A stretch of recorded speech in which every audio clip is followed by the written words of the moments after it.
Assalamualaikum warahmatullahi wabarakatuh. Jirta kabajamtoota fi hordoftoota Ummukaaliti jiraatu biyya jiraatanii nooraa isiniin jedhaa. Siin ashama jirtanii naguma waa jajjabaattu. Alhamdulillah niyyaa kooti. Mee oluma seenaa waan addisiisni qabadhee dhufe waan mataa luuccaa waan mataa qinciiccaa mucuma kana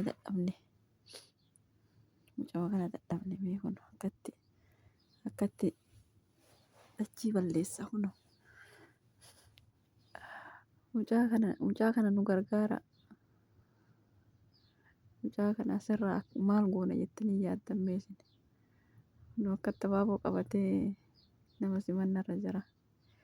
Ani haa dhufu jenneen abbicha dhufee waa maraafiyyuu mata daalacha mataa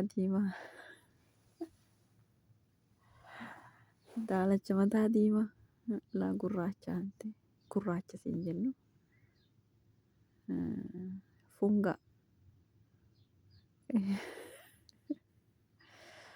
fungaa jennuun fungaa mataa diimaa waan mataa luuccaa waan mataa garanjaajja amma inni kun arrabama maalii laatame yaa rabbii kiyya gaafa dhufee asirratti na arge sagalee kiyya kana dhagaye maaltu nama lalaata akkasii mee namni fiddiree mee namni dhufee nutti as baasika abaaboon akkiit kaanniiti miti kafaaxochiiti miti abaaboon yoo akkas faamilii taate malee ka waa chikii wayiiti miti akkamtu akkami badamu jaa. Akkasii akkamii jirtu nagumaa fayyaa gaarii as jala kootu viidiyoo kan kee ilaaleeshii achumaan laayik sabiskiraayib sheer gochuu hin dagatin. Suuraa kan kee kana ilaalti laayik gochuu hin dagatin tole laayik. Akkasii mee abaaboo ol qabi ilaalame mee ol qabi akkas nyaara hin guurin kaayishii maal jechuun namatti nyaara guuru jechuun. Akkas abaaboon hin bareeda.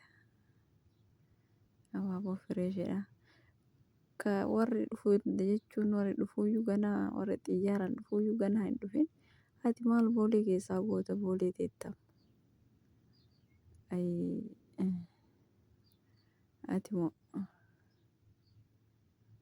Ati moo jedhee bara.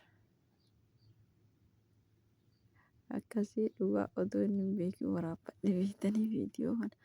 Achi gaafa yuutuubii kee jala dhaqee arge maal akka nama godhu hin beeku. Baay'ee viidiyoon kan kee lama ta'e bilbila kee keessatti si baadhee siin deemaa jira. Hisaaba naa kafalta tolee ji'aan naa kafalta ofillee moo guyyaa wayyannaan ta'e maaliifuu hisaaba bilbiliti sabaattee isaan deemaa jirtuuf jechuudha. Guyyaan immoo ji'aan irraa herreeggatu wayya. Nyaara bultee viidiyoo si waraabaa jira jennaan anuuf waraabaa jira margoota inni waraabdan jedhaa jirta si dhaga'ee bara. Inuman si dhaga'ee inuman si qabee inuma qabamte har'a inuma qabamte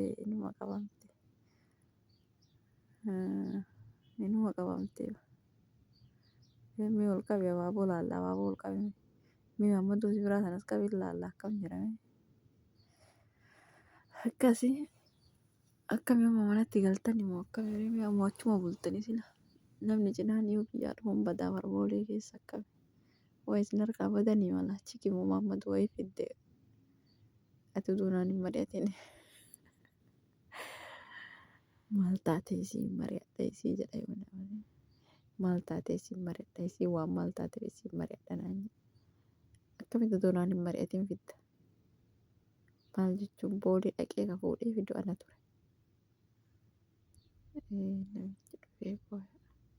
Saahibni kee dhufee jira nooraa isiniin jenni isinillee walumaan seena.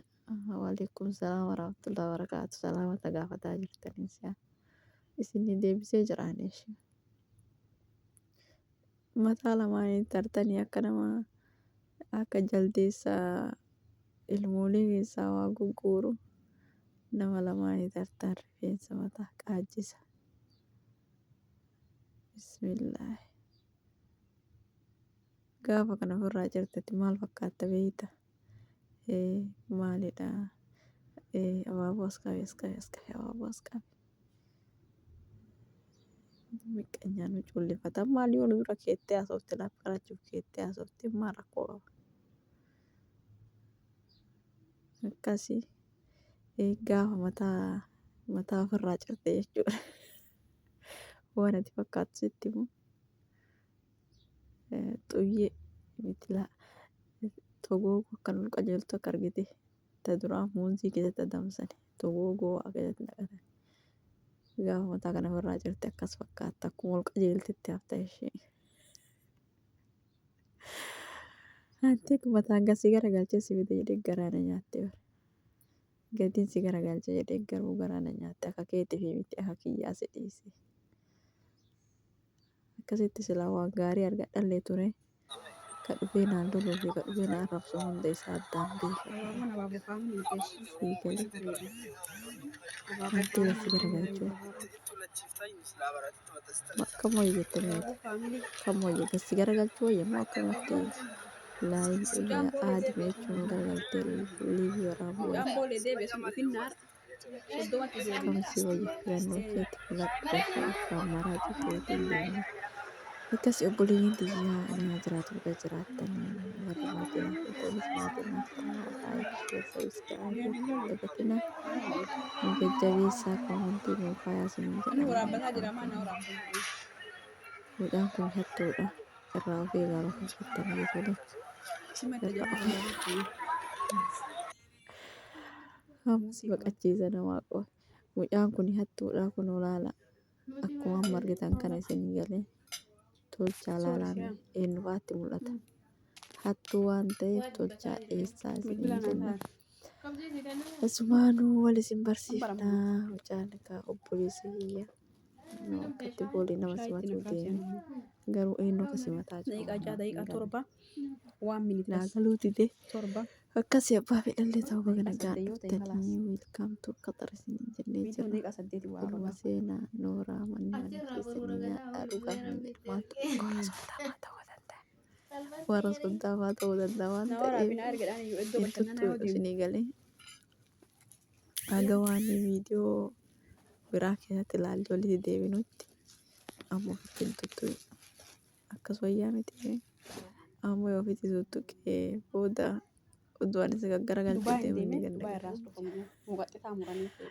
Inni gara tiktookii kanaan gabaa sirriitti argataa beekanii gara tiktookii kanaan ganda garagalchinnaa sodaadhe.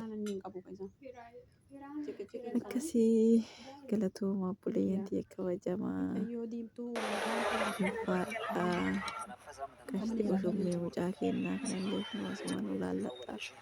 Ani akkana waa ijjira isin buute keessan harkaan natti deemaa isinii kenna mucaan harka jiran sodaatina.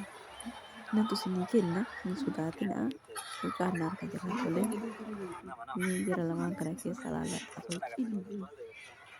Kamtu dabareedhe nu agarsiisa abaaboo nu agarsiisa nu agarsiisa.